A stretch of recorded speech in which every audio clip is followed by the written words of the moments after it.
But look, what did it take for us to get to the point of an apology? We had to threaten a lawsuit, Jesse. And by the way, we're still entertaining it. We're talking to some of the best lawyers out there that are experts in this. And as you know, these things can be very complicated. There's a lot of facts and circumstances around it. But we're not going to let this go, because you should not be able to smear 5,000 high school and college kids and then just be able to walk away with it. You let them in. President, open your You let them in and you knew what they were. Right. So you are complicit. I want to make a quick clarification about the neo at the Turning Point event. They were outside protesters. My point was more metaphorical, that you embraced them at your thing, I felt. But Whoopi is certainly not the brightest person. And what she just said just doesn't make any sense. It's just like so silly to say. It's not a well thought out. It's like if you had an idea for a premise and it was totally baked and half baked and you went on stage with it and just it's not. Whoopi Goldberg completely snapped after Joe Rogan and Charlie Kirk teamed up and went off on her like it was WrestleMania. So what exactly did they say that sent Whoopi from calm to chaos in seconds? Whatever it was, it hit a nerve, and fast. This wasn't just a clapback. It was a full-on verbal takedown. You ever watch someone try to keep their composure, only to have it unravel right in front of you? That's exactly what happened. It felt like watching a train wreck in slow motion. Except instead of silence, you had hot mics, fiery takes, and egos colliding. Right in the middle of it all was Whoopi, caught in the crossfire and spiraling into a meltdown no one saw coming. Welcome back. In Monday's conversation about Turning Point USA, I put the young people at the conference in the same category as the protesters outside. And I don't like it when people make assumptions about me. And it's not any better when I make assumptions about other people, which I did. So, my bad. I'm sorry. Okay. So, the state... Welcome back. So, on Monday's show, during the conversation about Turning Point USA, Whoopi Goldberg made a statement that stirred up a storm. She lumped the young attendees of the conference in with the protesters outside, an assumption she later admitted was unfair. "I don't like it when people make assumptions about me," she said. "And it's not any better when I make assumptions about others," which I did. So, my bad. I'm sorry. Now, picture this. Whoopi Goldberg, the Hollywood icon turned daytime TV heavyweight, dives headfirst into the culture war. No lifeguard, no warning. She didn't ease into it either. She cannonballed straight into one of the most explosive debates in America. Whether it was about race, politics, or another hot-button issue, the moment she opened her mouth, the timeline lit up like fireworks on the 4th of July. Enter Joe Rogan and Charlie Kirk, two firebrands from opposite ends of the media spectrum. Rogan, with his unfiltered, no-holds-barred podcast style. Kirk, armed with rapid-fire political takedowns. They didn't plan it, but once Whoopi cracked that door open, they both stormed in. And what happened next? Total verbal carnage. Whoopi didn't just face criticism. She got hit with full-blown public roast. It wasn't polite debate. It was raw, relentless, and broadcast straight to the internet, where millions were more than ready to grab their popcorn. And the kicker? This wasn't polished daytime TV. This was real, unfiltered chaos. And Whoopi was right at the center of it all. Charlie Kirk's the founder and CEO of Turning Point USA and the author of the new book, The College Scam. So, Charlie, do you accept the View's apology? I mean, regardless of whether or not I accept it, the question is, do our students accept it? That's really what's at heart here. They went after our 5,000 students at our event there of high school and college kids. And look, I get attacked all the time. People say false things. I'm a public figure. But when you go after 16 and 17-year-olds that travel from across the country that then have to live for the rest of their life with a shadow over them because someone at ABC says that they might be linked. Then comes Joe Rogan. And trust me, when he enters the ring, everything changes. Joe's not your polished news anchor or carefully scripted commentator. He's a guy who's logged over 5,000 hours of raw, unfiltered conversations, from psychedelic deep dives to MMA showdowns, and somehow always knows when someone's talking complete nonsense. He doesn't sugarcoat, doesn't tiptoe around the issue. He dives straight into the fire. Rogan's style is pure verbal combat. He's a podcast pit bull. Once he locks onto a weak argument, it's game over. No soft jabs here. He lands heavy punches packed with facts, sharp logic, and just enough sarcasm to leave the room stunned. So here's the scene. Whoopi drops her take, and instantly, Joe smells blood. It's like watching someone try to explain quantum physics blindfolded. The second she finishes, Joe leans in with that signature, You can't be serious energy. And then he lets loose. No fluff, no filter, just a relentless play-by-play breakdown. He dissects her argument piece by piece, exposing contradictions, pointing out logical gaps, and layering in that classic Rogan disbelief that makes audiences laugh, wince, and rethink everything at once. This isn't just criticism, it's demolition. By the time he's finished, her talking points aren't just refuted, they're obliterated. It's like watching a chainsaw carve through ice. Loud, messy, and impossible to look away from. Joe came in swinging. And let's just say, the fallout was unforgettable. The culture shift between right and left authoritarianism, and now people don't recognize that if you just stopped looking at it in terms of red and blue, look at the actions, whether it's war, suppression of free speech, pharmacological interventions that are mandatory, whatever it is, that used to all be associated with the authoritative right, the authoritarian right, and now those things are being embraced by the left. And I just think it's just an ideology thing, and I think we get confused and we think we're on the right side, and if it's our side that's saying this, for sure that's the right thing to do. And no one's critically thinking about this. Joe Rogan is the gateway drug for young men that thought they were Democrats to become MAGA. Joe Rogan is the bridge. And on that bridge, they'll see RFK. They'll see Elon. Man, Whoopi was not ready for that level of verbal ground and pound. The moment her assumptions hit the air, they got torched, like a ref trying to break up a bar fight armed with nothing but a whistle. What followed wasn't just a debate. It was a masterclass in high-level roasting. And just when you thought things couldn't get any more intense, in walks Charlie Kirk. Now, Charlie, he's built different. The guy talks like he's got espresso in his bloodstream, and a direct feed from Twitter wired into his brain. While Joe Rogan plays a long game, calmly dissecting arguments with surgical precision, Charlie comes in hot, swinging verbal haymakers at land like body shots. He's not there to discuss. He's there to dominate. To Charlie, Whoopi's take isn't just wrong. It's everything he sees as broken in modern celebrity culture. The double standards, the fake wokeness, the glaring disconnect from everyday people. And he doesn't waste a second pointing it all out. His roasting style? Think rapid-fire Twitter thread meets no-holds-barred roast battle. He doesn't just disagree. He dismantles, with sarcasm sharp enough to make even the internet's most savage trolls take notes. He mocks her contradictions, drags her virtue signaling to the mud, and frames her as the ultimate mascot for tone-deaf celebrity takes. Each punchline hits like a steel bat. No warm-up, no soft landing, just straight-up destruction. Charlie is not there to gently challenge ideas. He's there to obliterate narratives and make the whole thing look like a joke. And he does it with the cool confidence of someone who's stirred the pot before and knows exactly how to steal the spotlight doing it. The reason they felt they needed to do that, Jesse, is because if they told their audience the truth, that when gas is the most expensive it's been, flights are super expensive, that 5,000 kids decided to spend a weekend in summer traveling across the country to go hear from conservative speakers, maybe the audience, The View, would think twice about all of their ideas. That's why they felt so compelled to try to smear our wonderful summit this last weekend. Yeah, they have nothing else to talk. Now here's the plot twist that made this whole saga even crazier. Joe Rogan and Charlie Kirk never even shared a stage. There was no tag team debate, no fiery live showdown, no coordinated takedown. These were two entirely separate verbal missiles, launched from completely different platforms, aimed squarely at one shared target, Whoopi Goldberg's crumbling argument. And the impact? Boom. A double strike so intense it left Whoopi's credibility wobbling like a baby deer on ice. The internet? It exploded. Memes flew faster than you could scream, Whoopi's spiraling. 1 minute she was a reigning queen of daytime TV. The next she was a centerpiece of a cultural roast session gone viral. Hashtags lit up timelines like fireworks. Suddenly, everyone had a hot take.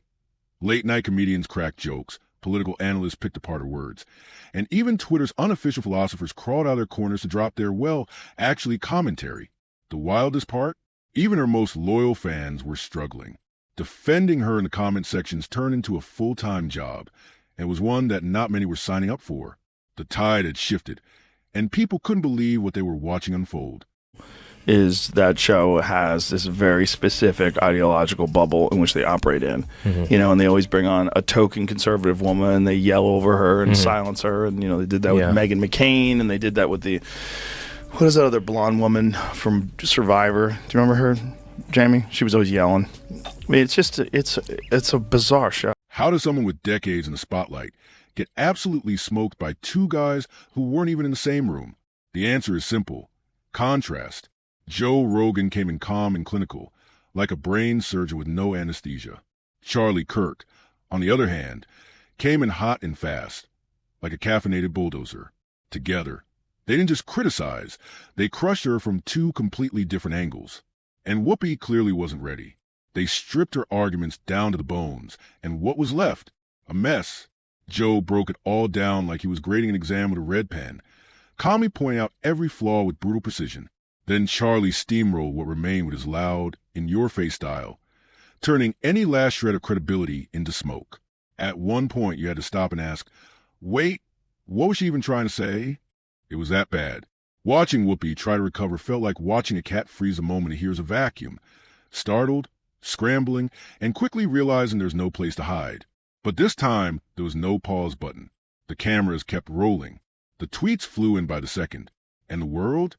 Locked in, eyes glued, waiting to see if she clapped back or collapse. So I hate the whole thing. And frankly, that show, you want to talk about a show that set women back, is The View.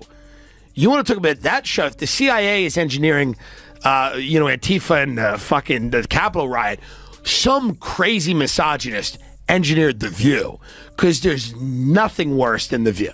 In terms of, like, there are so many brilliant women out there. None of them are on The View. None of them have gone near the set of The View. I mean, they have brought in the lowest tier of the, what is it, the Y chromosome? No, double the X. Okay. Double X. They brought in the lowest of the double X's. And then nothing. No statement, no rebuttal, no classic, let me explain moment. Whoopi didn't post, didn't speak, didn't even toss out a vague subtweet. She went full ghost mode. Total silence. Maybe she was regrouping. Maybe she realized that anything she said would only dig the hole deeper. Or maybe, just maybe, she finally knew she got cooked too hard to come back from, at least publicly. But here's the kicker, that silence, it hit louder than any viral rant. It was the sound of a long-time media icon quietly waving the white flag. No spin, no dramatic comeback. Just a quiet crumble of someone who got verbally wrecked from two directions and couldn't stop the bleeding. For anyone watching, it was jaw-dropping drama, the kind you couldn't script. Watching someone like Whoopi Goldberg, a media powerhouse for decades, get flattened by two guys from totally different worlds, it felt like the ultimate underdog story, except these underdogs were heavyweights in their own right. One brought that deep dive, philosopher podcast energy. The other, a verbal grenade launcher firing off red hot, takes without pause.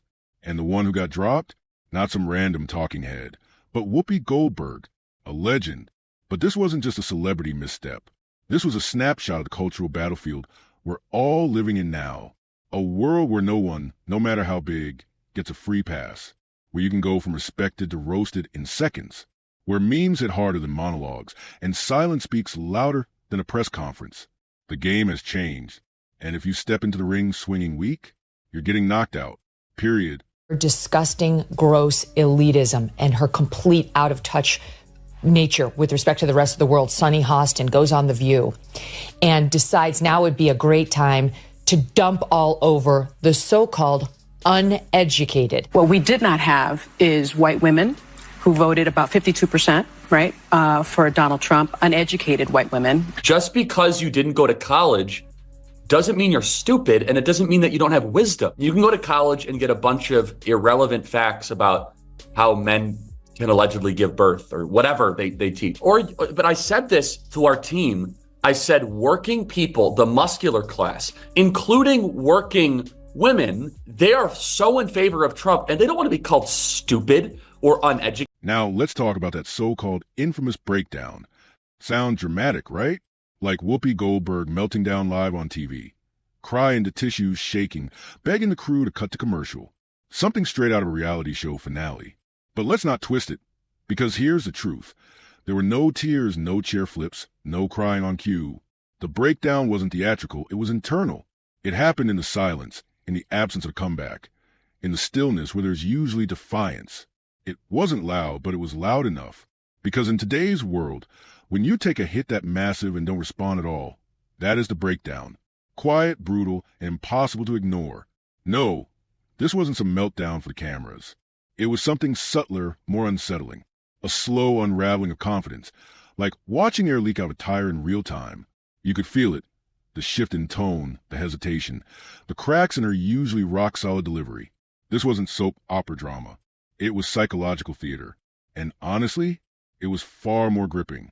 Worried about losing your job, and you're worried about podcasts taking over, and who's the source of news, and we said Donald Trump was Hitler, but half the country disagreed with us, and he won, and this is and Joe Rogan believes in dragons. Do you see what Whoopi Goldberg said? What'd she say? Whoopi Goldberg said that Biden could arrest all the Republicans and put them in jail. You just need to see how unhinged this kind of thinking is. Well, you know what Joe Biden could do? Joe Biden, you have to see it, because it's so on TV. crazy. She said on television. Picture this. Whoopi Goldberg, usually the queen of snark, always armed with a sharp comeback, sitting there, visibly trying to hold it together after Joe Rogan's icy, calculated takedown and Charlie Kirk's blunt force hammering. It felt like watching a stand-up comic suddenly forget the punchline during their biggest set. Everyone's waiting for the zinger, but it never comes. Her voice, normally sharp and commanding, started to waver, not a full-on tremble, but enough to say, asterisk, this isn't going how I planned. Asterisk, she tried to push back, sure, but it was like tossing a life raft made of soggy cardboard. The words were there, but the fire was missing. Instead of snapping back with that signature Whoopi bite, she defaulted to playing it safe. Every sentence sounded like it was tiptoeing, walking on eggshells, trying to sound composed while the pressure built around her. You could see the shift. She wasn't debating anymore. She was dodging, shifting blame gently, saying things like, let's not get into specifics, hoping the storm might pass. But it didn't. And that's exactly what made the moment so powerful. Because when someone known for dominance suddenly becomes cautious and calculated, that's not just a misstep. That's a seismic shift. Quiet, yes, but undeniably iconic. Whoopi Goldberg has long been the media's version of that effortlessly cool aunt, the one who can shut down a room with one witty line and still make it hilarious. But in this moment, that confidence slipped, just for a few seconds. A stumble in her rhythm, a pause that lasted one beat too long. And just like that, asterisk boom asterisk, the whole story changed. I don't want to say too much, but we're going to have a lot of fun at the Department of Education. We're going to have a lot of fun. Can I tell you something? Like, I've had quite a few people contact me about that particular post. Like, I'm sure I have 1/100th of what you're getting, but people are contacting me about cabinet posts. I'm like, I got nothing. I mean, yeah, I'm actually, after this conversation, heading to Mar-a-Lago for a week, and we have a lot to sift through, and if I could be helpful, I have asked. I want to be actively involved in all things education, as you can imagine. That tiny crack, that fleeting moment of hesitation, was all the internet needed. The unshakable Whoopi Goldberg suddenly looked shook in today's media jungle. Even a glimpse of vulnerability is like blood in the water. Critics dove in head first. Fans split down the middle. Analysts, they had a field day. Media experts rushed to call it a textbook example of how even veteran voices buckle under the pressure of today's hyperreactive landscape. No one's safe anymore, they warned, sipping coffee between keyboard taps. Even legends can get caught off guard. Some fans showed sympathy, saying Whoopi was unfairly ganged up on, a victim of a viral hit job. But others, they were loving it, relishing the rare spectacle of someone so polished, so untouchable, getting rattled on a public stage. That hesitation, that single beat of visible unease, flipped the entire script. Suddenly, Whoopi wasn't the unbothered, all-knowing cultural anchor. She was just another high-profile name blinking under the pressure. And when your carefully crafted armor shows its first dent, the next hit lands easier. The general vibe? This could be a real turning point. A moment where Whoopi's once rock-solid credibility started to feel just a little shaky. And in the long game of media survival, that kind of slip isn't just a moment. It can shift everything. But here's where it gets deeper. This wasn't just petty drama between three media personalities trading jabs. The Whoopi Rogan Kirk saga is a reflection of something bigger, a cultural fault line. The battle isn't happening on cable news anymore. It's playing out online in real time, and everyone's watching. It is the show that people love to hate. Yes, that's true.